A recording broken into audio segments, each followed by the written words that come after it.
A continuación estudiaremos el caso entre el cliente y un equipo de programadores en su primer encuentro. El cliente necesita un sistema que le permita compartir archivos, noticias, y servicio de chat entre la misma empresa para sus trabajadores de oficina. El equipo de programadores visitará al cliente para conversar sobre las necesidades que tiene el empresario, dando su primer paso al análisis de requerimientos. El encuentro se realiza en la oficina del cliente. Conozcamos a nuestros negociadores.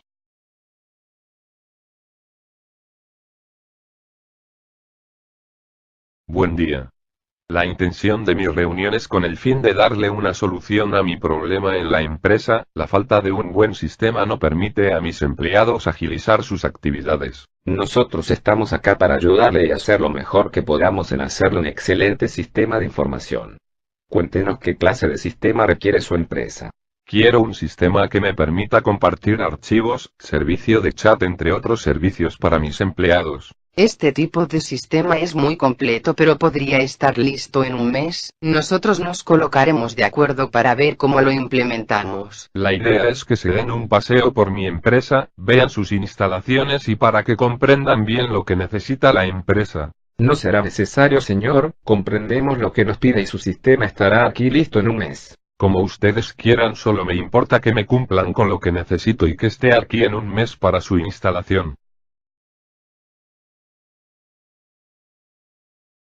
Buen día. Señor empresario, su sistema está listo para su instalación.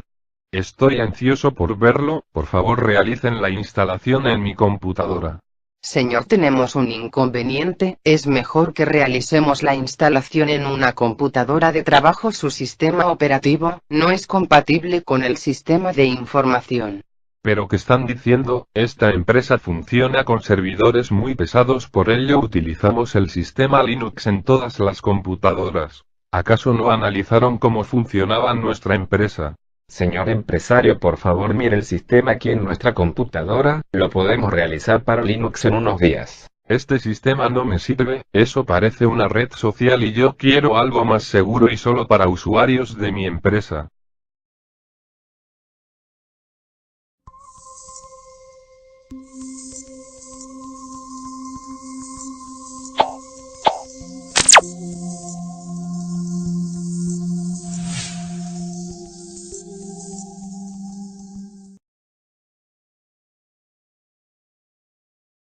Prácticamente generan el horario del siguiente periodo y del periodo anterior. Eso no importa, eso no lo sabía yo. Vamos a llegar a la que usted tiene clase, nosotros armando. Pero ya le dije cuál es el problema con la codificación, ya le hice el cuento. Pero ya la sabe. Pero ya le dije, no sé. Compártanse la información usted. ¿Existe algún requerimiento especial para el correcto uso de la aplicación? Ya sea visual.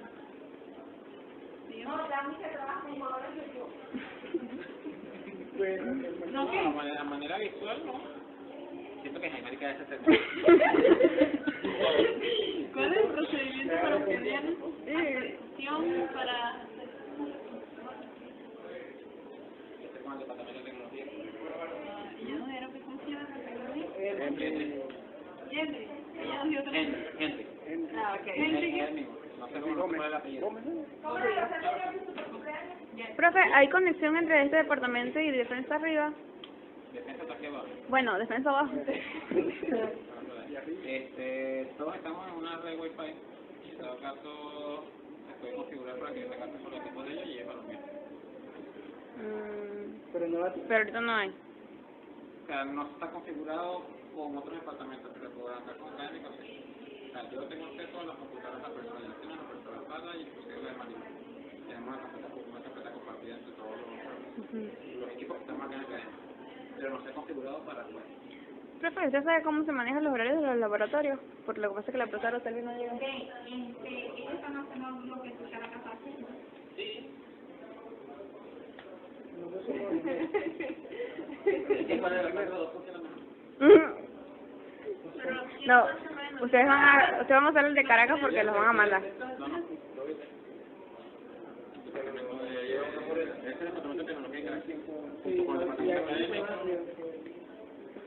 Es que obviamente, y aquí decía... Si tiene conocimiento de cómo se hacen los horarios del laboratorio. Generalmente los horarios de los laboratorios no los cuadra la profe de ustedes en el sentido de que nosotros los coordinadores le pasamos a ellos la información. Y yo cuadro el laboratorio aquí, aquí, aquí y acá.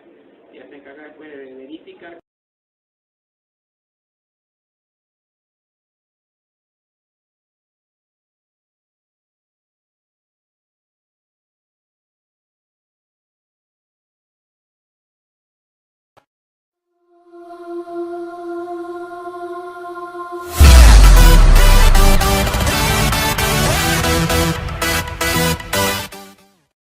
Bienvenidos a un nuevo tutorial de requerimientos del software.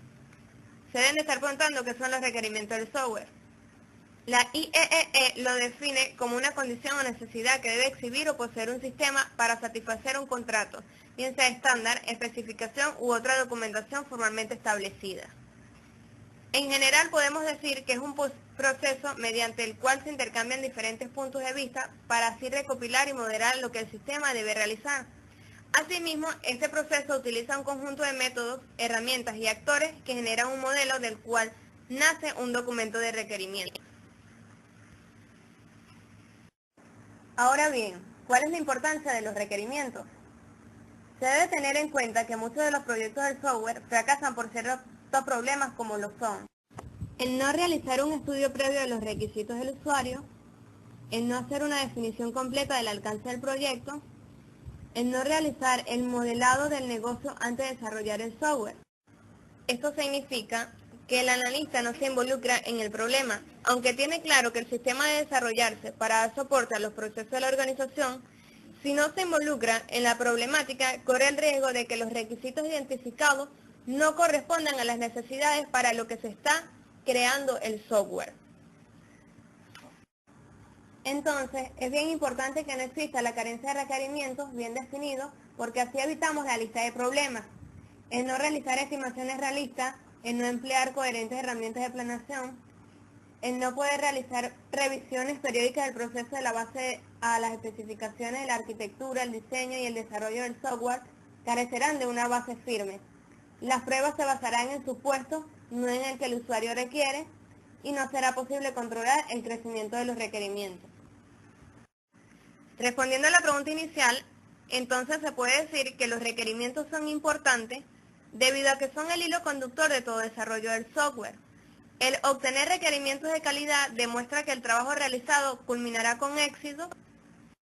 Esto se debe a dos factores esenciales, como lo son la utilización adecuada de las técnicas de captura de requerimientos con los clientes y las experiencias de los analistas del proyecto. Esto sucede porque la experiencia de trabajo en el rol le permite al equipo de analistas del proyecto establecer qué técnica se va a utilizar a la hora de entrevistar al cliente, debido a que los clientes no entienden un lenguaje informático. Es por eso que se debe tener en cuenta un lenguaje el cual se va a aplicar a la hora de la entrevista con el cliente.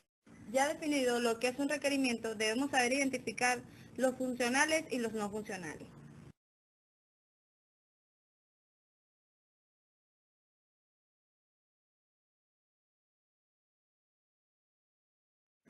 Esto es muy fácil.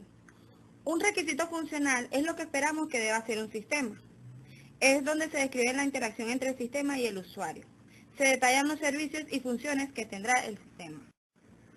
Por ejemplo, dentro de un ambulatorio, los requerimientos funcionales, se podría decir que uno de ellos es que el personal administrativo pueda visualizar la entrada y salida de los medicamentos, así como el récipe correspondiente de cada paciente.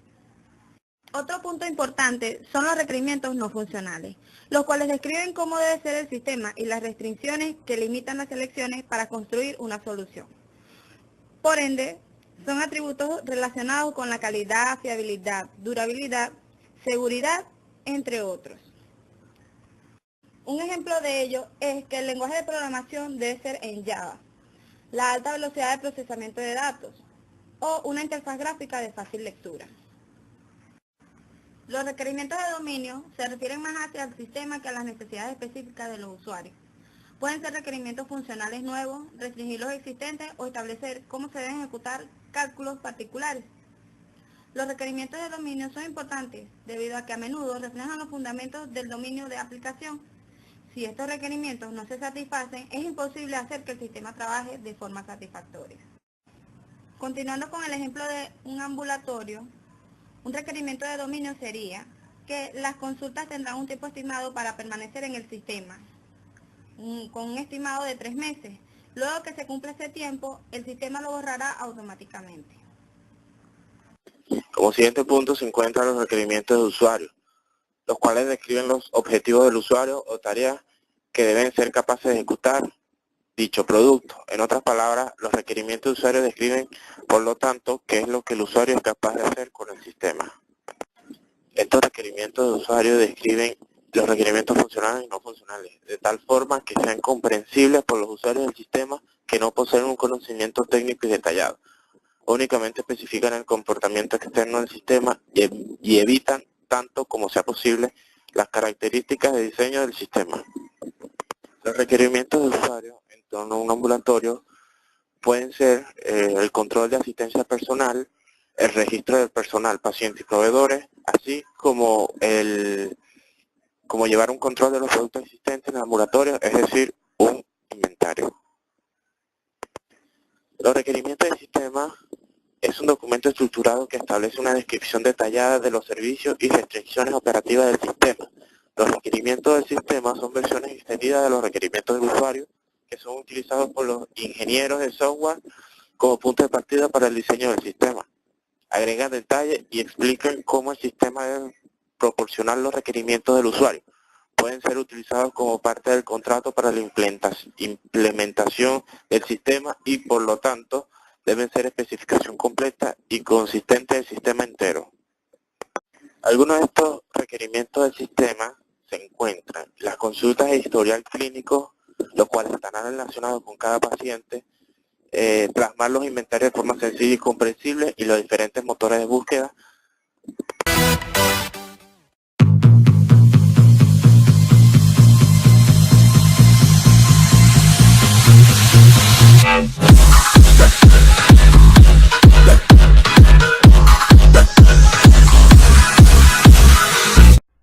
Amigos internautas, es un placer estar nuevamente con ustedes en esta oportunidad para disertar acerca de la gestión de proyectos del diseño de software y diseños, estilos y patrones arquitectónicos, cuyos ponentes son Marcel García, Carlos López, Freddy García y mi persona, Freddy Laguna, alumno del 8º semestre de Ingeniería de Sistemas de la UNEFA Extensión Puntos Fijos, quienes se apoyaron en el capítulo 5 de la 7ª edición de Ingeniería de Software de Ian Sommer. La gestión de proyectos de software concierne específicamente a todas aquellas actividades implicadas en asegurar que el software es entregado a tiempo y acorde a las exigencias y requerimientos del cliente, al desarrollar y procurar lo solicitado que es el software. Estas actividades de gestión llevan la siguiente secuencia: redacción de la propuesta, planificación y calendarización del proyecto, estimación de costes del proyecto, supervisión y revisión del proyecto, selección y evaluación del personal, redacción y presentación de informes, todo ello de la manera que se está presentando. La planificación del proyecto es probablemente la que lleva mayor parte del tiempo para su aborde, para poder abordarlo. Esta actividad continua de la idea hasta la entrega del sistema.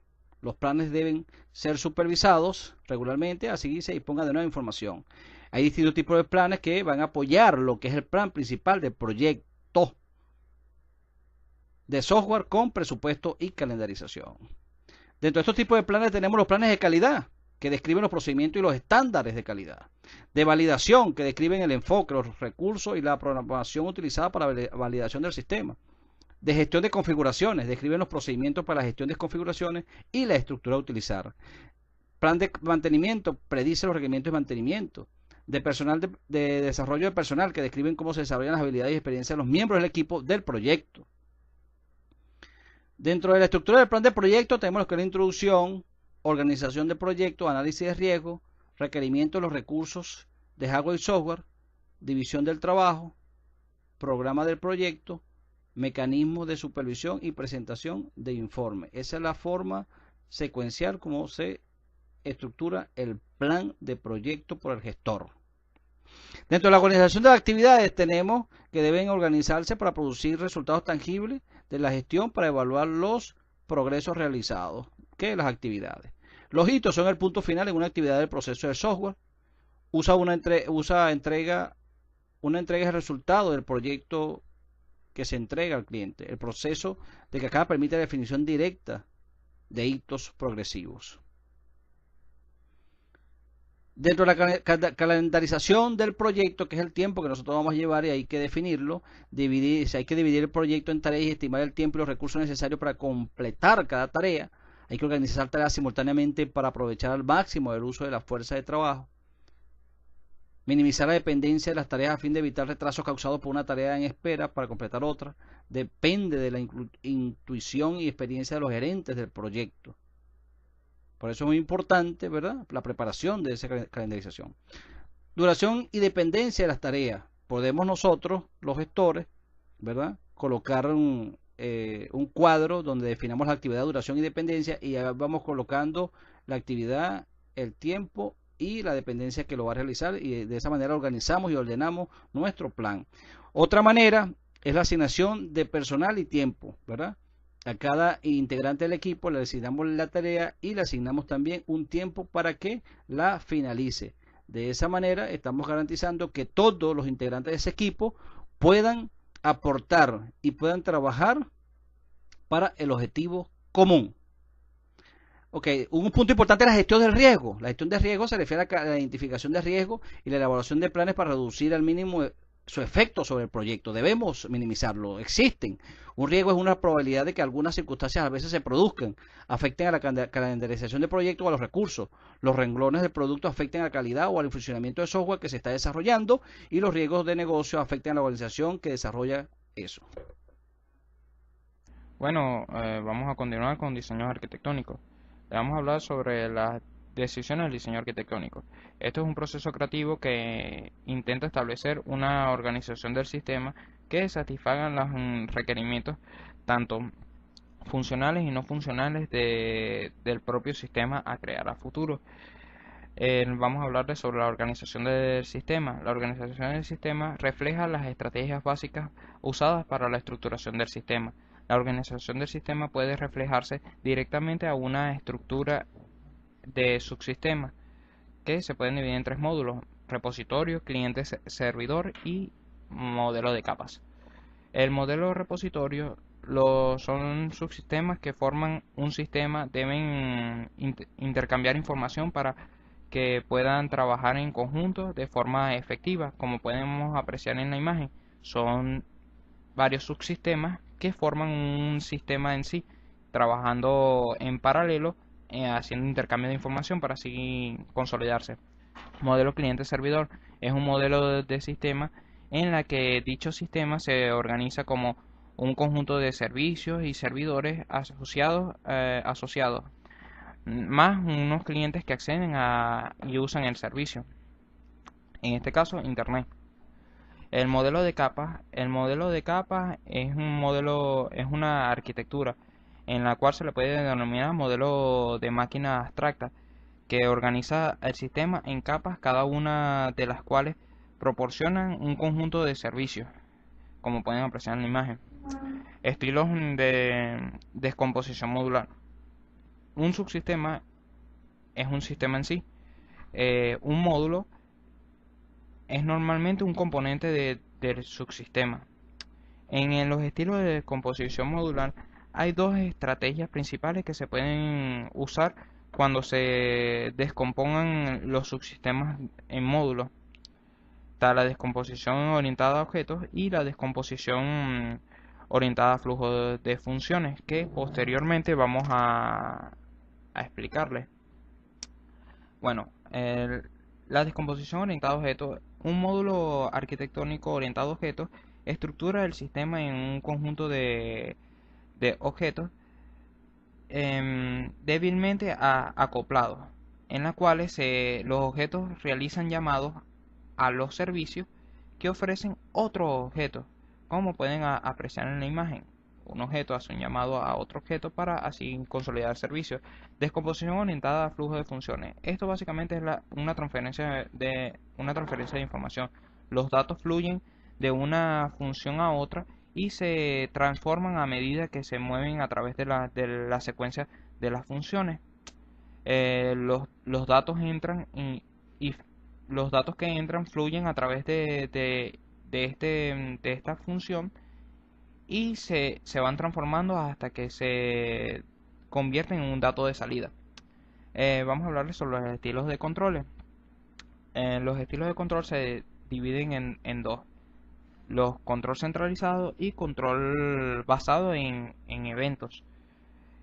El control centralizado es un modelo de control en la cual un subsistema se diseña como un controlador del sistema y tiene responsabilidad de gestionar y ejecutar otros subsistemas, como podemos ver en la imagen. Un subsistema controlador gestiona los subsistemas que están a su alrededor de manera paralela. Sistemas dirigidos por eventos. La diferencia entre un evento y una entrada simple es que la aparición del evento está fuera de los controles. Bien, continuando con el tema, ahora vamos a definir lo que es la arquitectura de sistemas distribuidos, en lo cual entran arquitectura multiprocesador, cliente-servidor, de objetos distribuidos y la computación distribuida interorganizacional, arquitectura peer-to-peer y arquitectura orientada a servicios. La arquitectura multiprocesador consiste en varios procesos que pueden ejecutarse sobre procesadores diferentes. Si se dispone de más de un procesador, entonces se puede implementar la distribución. Un ejemplo es un modelo simplificado en sistema de control de tráfico, en lo cual se aplican 3 procesadores, uno para las entradas de los sensores, otro para procesar las entradas y salidas del sistema, y un tercer procesador que está encargado de controlar los cambios de luces de los semáforos. Luego tenemos la arquitectura cliente-servidor. En este modelo existen dos procesos. Los clientes son procesos que hacen peticiones de servicio y los servidores son quienes proveen dichos servicios. Podemos encontrar arquitecturas de multiestratos, lo cual divide la funcionalidad del sistema en 3 niveles, que son interfaz de usuario, capacidad de procesamiento y gestión de los datos. De 2 estratos tiene la interfaz, está ubicada en el cliente, la gestión de los datos en el servidor y la capacidad de procesamiento es repartida. En cambio, para la arquitectura de 3 estratos se crea un nuevo estrato encargado de la capacidad de procesamiento. Luego tenemos la arquitectura de objetos distribuidos. El modelo cliente-servidor de un sistema distribuido, los clientes y los servidores son diferentes. Los clientes reciben servicios de los servidores, pues estos pueden actuar como clientes recibiendo servicios de otros servidores, pero sin solicitar servicios de los clientes. Los clientes deben conocer los servicios que ofrece cada uno de los servidores y deben conocer cómo contactar cada uno de ellos. Posteriormente tenemos la conexión de igual a igual o peer-to-peer. Es usado con frecuencia para compartir información y ficheros y para aplicaciones de computación distribuida, comunicación, entre otros. Aquí podemos visualizar una descentralización, puesto que no existe un servidor central con toda la información, sino que cada nodo posee información individual. Y por último tenemos la arquitectura orientada a servicios, que nos permite crear un sistema altamente escalable que puede ayudar a las organizaciones a impulsar el rendimiento y al mismo tiempo reducir los costos y mejorar la flexibilidad en los procesos del negocio. Tenemos servicios de datos y entrega de datos con máxima calidad y en el momento adecuado, y una flexibilidad para crear y respaldar los cambios de forma rápida. Una vez explicado el tipo de arquitectura que tenemos seleccionada para nuestro software, comenzamos con el tipo de diseño que vamos a utilizar. En este ejemplo explicamos el diseño orientado a objetos. Para tener claro esto, tenemos que saber primero qué es un objeto y qué es una clase. Un objeto es una entidad que tiene un estado y un conjunto de operaciones definidas que operan sobre ese estado, mientras que la clase sirve como plantilla para crear el objeto. En el recuadro del lado tenemos un ejemplo. Tenemos una clase llamada celular que tiene como propiedades la marca y como método que realiza el llamar. Y se crea un objeto de tipo celular que tiene ya propiedades inhibidas en ella misma, como es Samsung, y puede realizar lo que es el llamar. Un sistema orientado a objetos está compuesto por objetos que interactúan, los cuales mantienen ellos mismos su estado local. Quiere decir que en el sistema que vayamos a desarrollar, todo va a estar compuesto por objetos. Estos objetos se van a interrelacionar entre ellos mismos. Para ello debemos seguir una metodología, la cual consta de lo siguiente. Primero, el contexto del sistema. Comprender las relaciones entre el software que se está diseñando y el entorno externo. Esto quiere decir que tenemos que saber delimitar cuál va a ser el alcance de nuestro software, cuáles serán sus entradas y sus salidas. Segundo, tenemos que diseñar la arquitectura. Para ello debemos hacer uso de los temas anteriores. Es decir, por ejemplo, podemos tomar el modelo de capas. Entonces separar nuestros objetos por las diferentes capas que van a tener en el software. Como tercero, es identificación de los objetos. Como nuestro sistema va a ser un conjunto de relaciones entre objetos, tenemos que diseñar todos los objetos que van a relacionarse entre sí. Los métodos que tengan esos objetos van a ser las funciones que va a realizar nuestro software. Es por ello que tenemos que especificar concretamente cuáles van a ser ellos. Como cuarto punto tenemos el modelo de diseño. Los modelos de diseño muestran los objetos o clases en un sistema y, donde sea apropiado, los diferentes tipos de relaciones entre esas entidades. Aquí es donde se hace el esquema del mapeado completo de los objetos interactuantes en el sistema.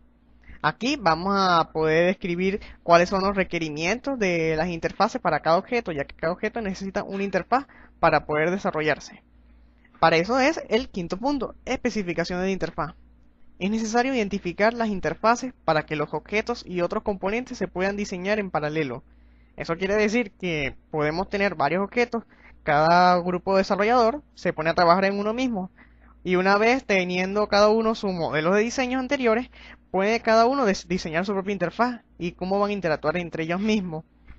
La ventaja de esto es que en evolución del diseño, los objetos pueden trabajar siempre en conjunto y, por lo tanto, si se quiere dar un nuevo enfoque al sistema, no habrá falta de rediseñar todo, ya que como los objetos están interactuando entre ellos mismos, al agregar un nuevo objeto que vendría siendo una nueva funcionalidad del software, los objetos anteriores no se verán afectados, más que en las nuevas salidas, en las entradas que van a tomar el nuevo objeto, que son de las salidas de los objetos.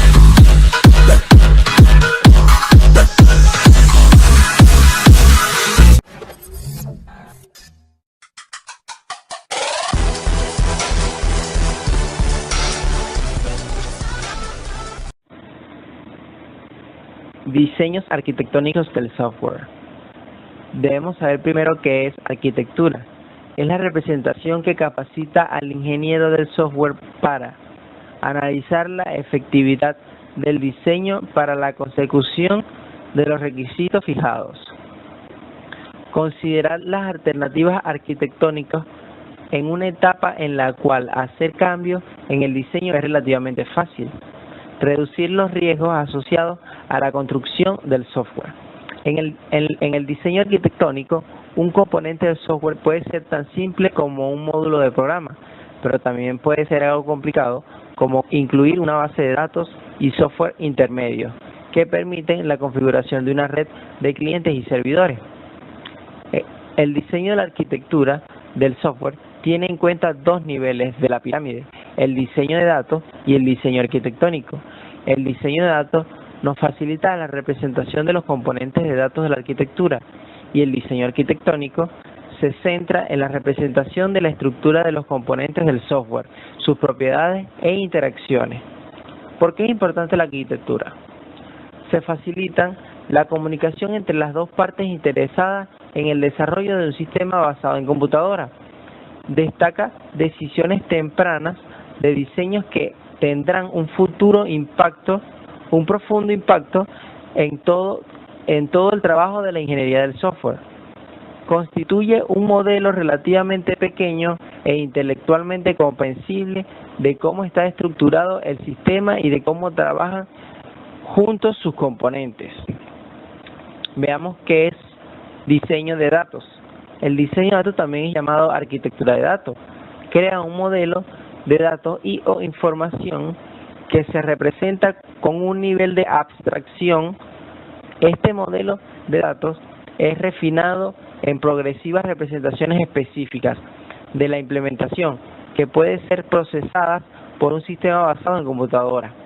A nivel de componentes del programa, el diseño de las estructuras de datos y los algoritmos asociados requeridos para su manipulación son la parte esencial en la creación de aplicaciones de alta calidad. Al nivel de aplicación, la traducción de un modelo de datos en una base de datos es el punto clave para alcanzar los objetivos del negocio del sistema. Al nivel de negocio, el conjunto de información almacenada en las diferentes bases de datos y reorganizada en el almacén de datos facilita la minería de datos o el descubrimiento de conocimiento que puede influir en el próximo éxito del negocio. Veamos ahora lo que son los diseños de datos a nivel de componentes. Se centra en la representación de estructuras de datos a la que se accede directamente a través de uno o más componentes del software. Los principios para la especificación de los datos son los principios de análisis sistemáticos aplicados a la función y al comportamiento que deberían aplicarse también a los datos. Todas las estructuras de datos y las operaciones a llevar a cabo en cada una de ellas deberían estar claramente identificadas. Se deberían establecer un diccionario de datos y usarlos para definir el diseño de los datos y del programa. Las decisiones de diseño de datos de bajo nivel deberían dejarse para el final del proceso del diseño.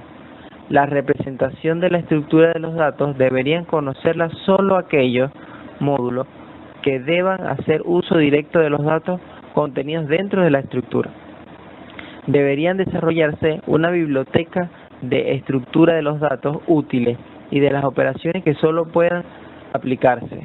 Un diseño del software y un lenguaje de programación deberían soportar la especificación y realización de los tipos abstractos de datos. Estilos arquitectónicos. Cada estilo describe una categoría del sistema que contiene un conjunto de componentes que realiza una función requerida por el sistema, un conjunto de conectores que posibilitan la comunicación, la coordinación y la cooperación entre los componentes, restricciones que definen cómo se puede integrar los componentes que forman el sistema, y modelos semánticos que permiten al diseñador entender las propiedades globales de un sistema para analizar las propiedades conocidas de sus partes contribuyentes. Las arquitecturas centradas a datos. En el centro de esta arquitectura se encuentra un almacén al que otros componentes acceden con frecuencia para actualizar, añadir, borrar o modificar los datos del almacén. El software del cliente accede al almacén central, es decir, accede a los datos independientes de cualquier cambio en los datos o en las acciones del cliente. Arquitectura de flujo de datos. Se aplica cuando los datos de entrada son transformados a través de una serie de componentes computacionales o manipulados en los datos de salida. Un patrón tubería y filtro tiene un grupo de componentes llamados filtros, conectados por tuberías que transmiten datos de un componente al siguiente. El filtro diseñado para recibir entradas de datos de una forma y producir la salida de datos de una forma específica. Si el flujo de datos degenera una simple línea de transformadores. Arquitectura de llamada y retorno. Permite al diseñador de software construir una estructura de programa relativamente fácil de modificar y ajustar a escala. Existen dos subestilos: la arquitectura de programa principal y la arquitectura de llamada de procedimiento remoto. La arquitectura de programa principal clasifica la programación, descompone las funciones en una jerarquía de control, donde un programa principal llama a un número de componentes de programa, los cuales pueden también llamar a otro componente. La arquitectura de llamada de procedimiento remoto. Los componentes de una arquitectura de programa principal o subprograma están distribuidos entre varias computadoras en una red. Desarrollo, validación y verificación del sistema de software. Las pruebas de validación en la ingeniería de software son el proceso de revisión que verifica que el sistema de software producido cumple con las especificaciones y que logra su cometido. Es normalmente una parte del proceso de prueba de software de un proyecto que también utiliza técnicas tales como evaluaciones, inspecciones y tutoriales. La validación es el proceso de comprobar lo que se ha especificado en lo que el usuario realmente quería. Se trata de evaluar el sistema o parte de este durante el final del desarrollo para determinar si satisface los requerimientos iniciales. La pregunta a realizarse es: ¿esto es lo que el cliente quiere? La verificación y la validación es el nombre que se da a los procesos de comprobación y análisis que aseguran el software que desarrolla esté acorde a sus especificaciones y cumple las necesidades de los clientes. Verificación. Estamos construyendo el producto correctamente. El papel de la verificación comprende comprobar el software está de acuerdo con su especificación. Se comprueba que el sistema cumple los requerimientos funcionales y no funcionales que se le han especificado. Validación. Estamos construyendo el producto concreto. La validación es un proceso más general. Se debe asegurar que el software cumple las expectativas del cliente. Va más allá de comprobar si el sistema está acorde con la especificación para probar que el software hace lo que el usuario espera a diferencia de lo que se ha especificado. Es importante llevar a cabo la validación de los requerimientos del sistema de forma inicial.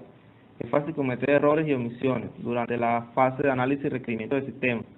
Y en tales casos, el software final no cumplirá las expectativas de los clientes. Sin embargo, en la realidad, la validación de los requerimientos no pueden describir todos los problemas que presenta la aplicación. Algunos defectos en los requerimientos solo pueden describirse cuando la implementación del sistema es completa. Dentro del proceso de verificación y validación del software se utilizan dos técnicas de comprobación y análisis del sistema. Las inspecciones del software analizan y comprueban las representaciones del sistema como el documento de requerimiento, los diagramas de diseño y código fuente del programa, y aplica a todas las etapas del proceso de desarrollo. Las inspecciones se complementan con algún tipo de análisis automático del texto fuente o de los documentos asociados a las inspecciones del software. Y los análisis automatizados son técnicas de verificación y validación estadística, puesto que no requieren que el sistema se ejecute realmente. En segundo lugar, tenemos las pruebas del software, que consisten en contrastar la respuesta de una implementación del software a serie de datos de prueba y examinar la respuesta del software y su comportamiento operacional para comprobar que se desempeñe conforme a lo requerido. Llevar a cabo las pruebas es una técnica dinámica de verificación y validación del software, ya que requieren disponer de un prototipo ejecutable del sistema. Ahora, encontramos varios ejemplos de grandes pérdidas por errores del software. Tenemos el desorbitado Mars Climate, que fue que después de un viaje de 286 días desde la Tierra, la nave Mars Climate, que debía bajar su velocidad, al ponerse en la órbita de Marte, al llegar a Marte, la sonda debía modificar su trayectoria, de forma que se mantuviera orbitando alrededor del planeta. Los motores arrancaron, pero el ingeniero entró demasiado en la atmósfera del planeta, provocando que se estallara en su superficie. La causa fue que el software que controlaba los propulsores del Mars usaban unidades imperiales, es decir, libras de fuerza, en lugar de las unidades métricas o newton que especifica la NASA. Y esto tuvo una pérdida de más de 125 millones de dólares. Luego encontramos el apagón de 2003 de Norteamérica, que privó de electricidad a un estimado de 50 millones de personas. El apagón se debió a un error de software de monitoreo basado en Unix de General Electric, que impidió que los operadores se dieran cuenta de un corte local de energía. El efecto dominó de la falla afectó a 8 estados de Estados Unidos.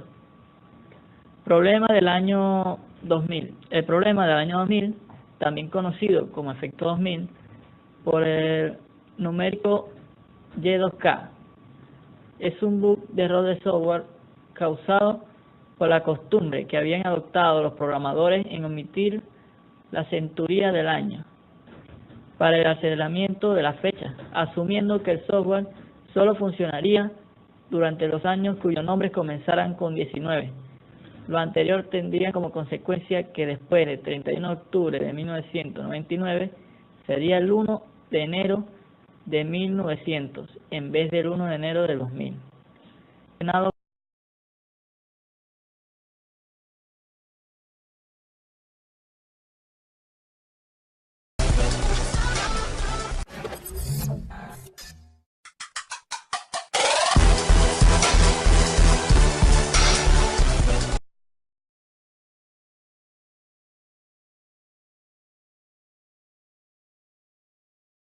Una implementación es la instalación de una aplicación informática, realización o la ejecución de un plan, una idea, un modelo científico o un diseño. Se debe distinguir del término implantación, ya que este se realiza de una manera obligatoria sin tener el consentimiento de los usuarios, mientras que la implementación se toma en cuenta sus opiniones. Tipos de implementación. Entre los tipos de implementación encontramos el método paralelo, lo cual consiste en colocar en funcionamiento los dos sistemas, tanto el actual como el antiguo, con la intención de evaluar su funcionamiento. Luego encontramos el método directo, que este método consiste en implementar el sistema nuevo sin dejar el sistema anterior, es decir, sin dejar un respaldo. Luego conseguimos el método piloto, que consiste en instalar o proporcionar solo una parte del sistema en una porción de la empresa, es decir, colocar el principal funcionamiento del sistema en el principal departamento de una empresa con la intención de evaluar su funcionamiento y posteriormente instalar los procesos que le siguen. En el proceso por etapa es el proceso que se realiza de proceso en proceso y evaluando cada proceso con la intención de agregar requerimientos que mejoren su funcionamiento.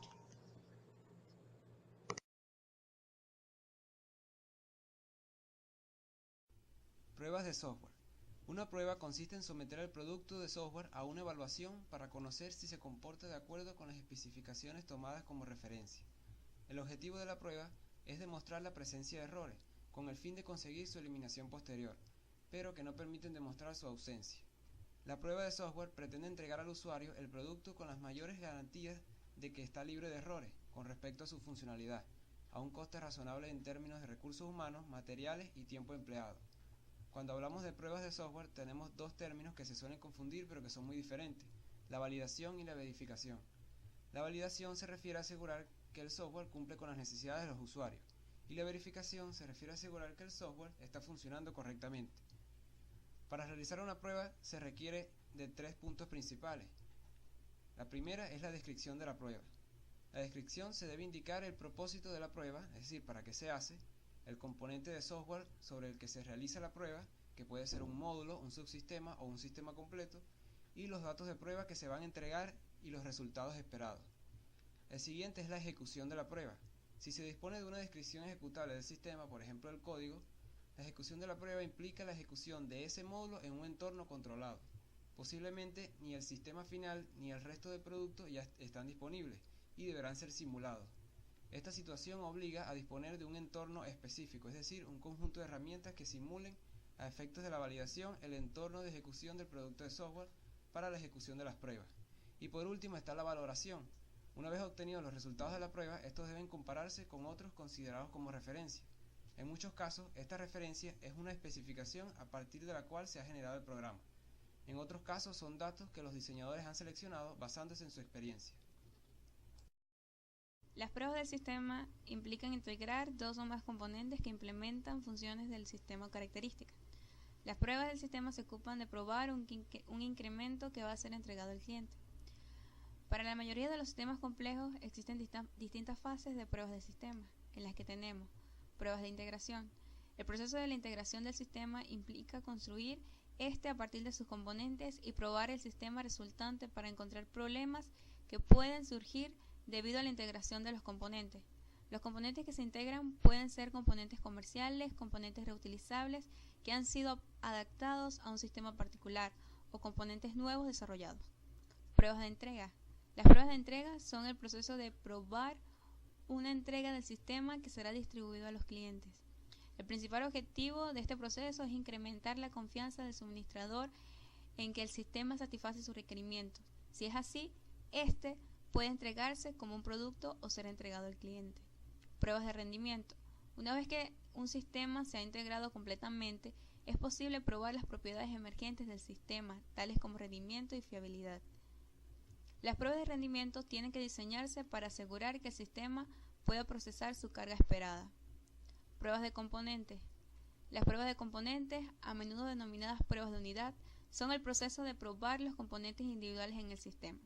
Este es un proceso de pruebas de defectos, por lo que su objetivo es encontrar defectos en estos componentes. Pruebas de interfaces. Muchos componentes en un sistema no son simples funciones o objetos, sino que son componentes compuestos formados por varios objetos que interactúan. Se accede a las funcionalidades de los componentes a través de sus interfaces definidas. Entonces, las pruebas de estos componentes se ocupan principalmente de probar que la interfaz del componente se comporta de acuerdo con su especificación.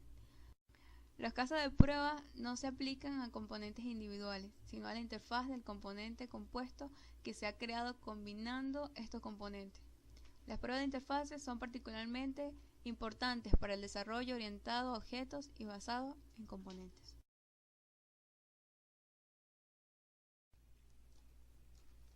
La mejora de proceso. La mejora de proceso significa entender los procesos existentes y cambiarlos para mejorar la calidad del servicio y reducir los costes y el tiempo de desarrollo. Centrarse en la optimización de los procesos para mejorar la calidad del producto y en particular en reducir el número de defectos en el software entregado. Una vez que se logra eso, las metas principales son la reducción de costes y el tiempo de desarrollo. La mejora de proceso es una actividad cíclica que comprende de 3 estados principales, que son la medición, el análisis y el cambio. La clasificación de los procesos. Existen procesos de software en todas las organizaciones, desde empresas unipersonales hasta grandes multinacionales.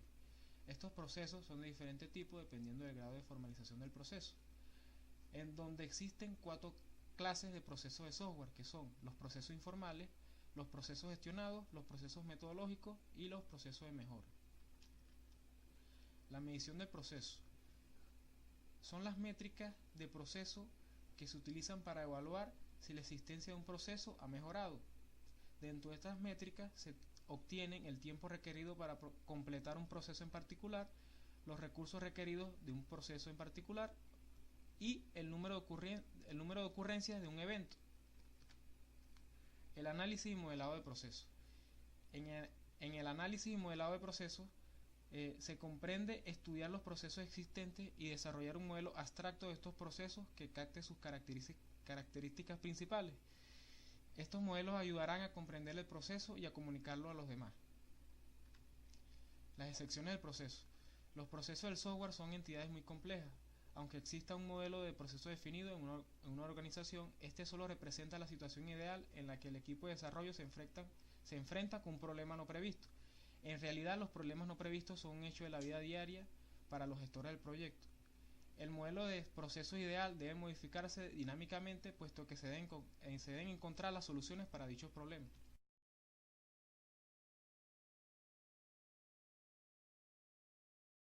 La gestión de configuración del software.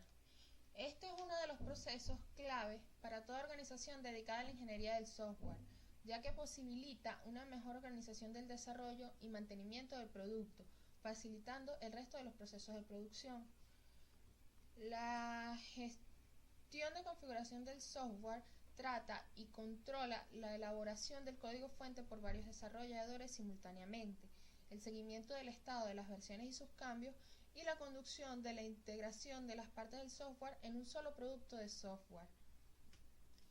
Muchas de las herramientas que tratan la gestión de configuración del software de manera completa no cumplen con algunos requisitos, como lo son el apoyo a diferentes plataformas, la conexión a las bases de datos existentes y la integración a la organización existente. Es por eso que se toman herramientas parciales que facilitan la integración en el proceso existente, como lo son el uso de un software de administración de versiones, como por ejemplo el CVS, el Subversion, el ClearCase, así como también la introducción de una herramienta para la documentación comunitaria con una administración de cambios, acceso interactivo y foro o alguna plataforma de comunicación. Bueno, mi nombre es Guarnerio y voy a hablar solo un poco sobre la línea de base y elementos de la configuración del software. La línea de base es la configuración de software que nos ayuda a controlar los cambios sin impedir seriamente los cambios justificados. Es una explicación del producto que se ha revisado formalmente y sobre lo que se ha llegado a un acuerdo y que ahí en adelante sirve como base para un desarrollo posterior y que pueda cambiarse solamente a través de procedimientos formales de control de cambio. Elementos de configuración del software es la información creada por el ingeniero. Tiene unas especificaciones, tiene un plan de proyecto, especificación de requisitos, prototipos ejecutables en un papel, manual de usuario preliminar, especificación de diseño, descripción de diseño de datos, descripción de diseño arquitectónico, descripción del diseño de los módulos, descripción del diseño de interfaces, descripción del objeto, listado del código fuente, plan de procedimiento y pruebas, casos de prueba y resultados registrados, manuales de operación de instalación, programas ejecutables, módulos, códigos ejecutables, módulos enlazados, descripción de la base de datos, esquemas estructurales de archivos, contenidos iniciales, manual de usuario final, una documentación de mantenimiento, informes de problemas del software, peticiones de mantenimiento, órdenes de cambio de ingeniería, estándares y procedimientos de la ingeniería del software. El proceso de gestión de la configuración del software es el elemento importante de garantía de calidad, responsable de controlar los cambios. Sin embargo, también hay que tomar en cuenta que tiene varios procesos, entre ellos tiene 5 tareas, que es la identificación, control de versiones, control de cambios, auditoría de configuración, generación de informes. Cuando hablamos de una identificación de objetos, se pueden identificar dos tipos, objetos básicos y los objetos compuestos. Un objeto básico es una unidad de contexto creado durante el análisis del diseño y condición de prueba. Un objeto compuesto es una colección de objetos básicos u otros objetos compuestos. Cada objeto tiene un conjunto de características que los identifican como únicos. La descripción del objeto es una lista de elementos de datos que identifican el tipo de documento o programa de datos que está representado por el objeto, un identificador del proyecto y la información de versión y o el cambio. Un grafo de evaluación es el grafo de evolución. Se describe como la historia del objeto y sus cambios. Las grandes modificaciones hacen como un objeto cambie, por lo que cambia el número de versión principal. Gracias.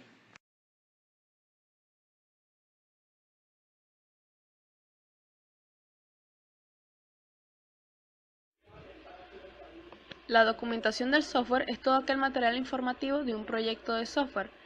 La importancia de la documentación deriva de que muchas veces se hace un poco difícil la comprensión del código fuente como tal, ya que si no eres el desarrollador del programa o lo desarrollaste hace ya algún tiempo, se hará un poco difícil tanto comprenderlo y modificarlo. Un proyecto de software se documenta desde el inicio de las etapas, que sería el levantamiento de los requerimientos, hasta el final del desarrollo de la aplicación como tal. Por lo general, la documentación de un sistema de información describe todos los aspectos de análisis, diseño, implementación y las pruebas del sistema. ¿Quién elabora la documentación? Por lo general, la documentación suele ser desarrollada por los analistas de sistema, los ingenieros de software, el desarrollador o programador y los documentalistas. Cabe destacar que si es desarrollada por este último mencionado, se puede hacer aligerar la carga a lo que serían los desarrolladores del programa y tendría que haber lo que sería más comunicación interna de parte de todo el grupo de trabajo. Entre las características de la documentación tenemos que es un trabajo tedioso, pero obviamente es necesario para el mantenimiento. Otra de las características relevantes sería que para modificarlo hace falta tanto comprender y estudiar, ya sería el código y toda la documentación asociada, ya que en esta última mencionada se describe todo lo que sería la forma de usar el programa, la razón por la que se escribió, todas las características del sistema y la descripción de sus funciones y todos los procedimientos que éste contiene. Por otra parte, tendríamos lo que sería la documentación interna o externa. En la documentación externa es la documentación que se localiza aparte del programa, o sea, que no forma parte del código fuente. Esta permite saber cómo se utilizará el sistema, cómo se instalará y cómo se operará todo el programa. También tendrá lo que serían los requisitos y el diseño del mismo, así como también todas las funciones del sistema y los procedimientos de pruebas que se le han hecho al programa. Para poder hacer lo que sería todo el mantenimiento a dicho programa. Cabe destacar que la documentación es útil durante toda la vida útil del sistema. Entre la documentación externa tendríamos lo que sería la documentación del usuario, que es toda la documentación que se refiere a las funciones del sistema sin hacer referencia a cómo funciona como tal el sistema dentro de él, sino sería como la parte exterior de la aplicación. Entre esta documentación de usuario podría estar lo que sería una descripción funcional, en donde se puede hacer referencia a una breve referencia a lo que hace el sistema. También tendríamos lo que sería un documento que explique cómo instalar y cómo adecuarlo a las configuraciones particulares de ya sea el hardware, y tendríamos lo que sería un manual introductorio. También podríamos tener lo que sería un manual de referencia en donde se escribe detalladamente ya lo que serían todas las ventanas de la aplicación, y una guía de operador que ya sería el manual cómo el usuario va a utilizar el sistema. Por otra parte, tendríamos lo que sería la documentación interna, en la que se incluye obviamente lo que sería el código fuente. Podríamos tener lo que serían dos tipos de documentación interna. Ya sería la complementaria sobre el código fuente, y podríamos tener también lo que serían unas ayudas interactivas dentro de la misma aplicación. Entre la documentación del sistema destacan lo que sería la documentación o manual del sistema, en donde se describen todas las funciones y procedimientos del sistema, tanto ya sería del código fuente como de las funciones que estén inmersas en el sistema manejador de base de datos que utilicemos. También estaría lo que sería la volumetría de la base de datos y los diccionarios de datos finalmente. Gracias.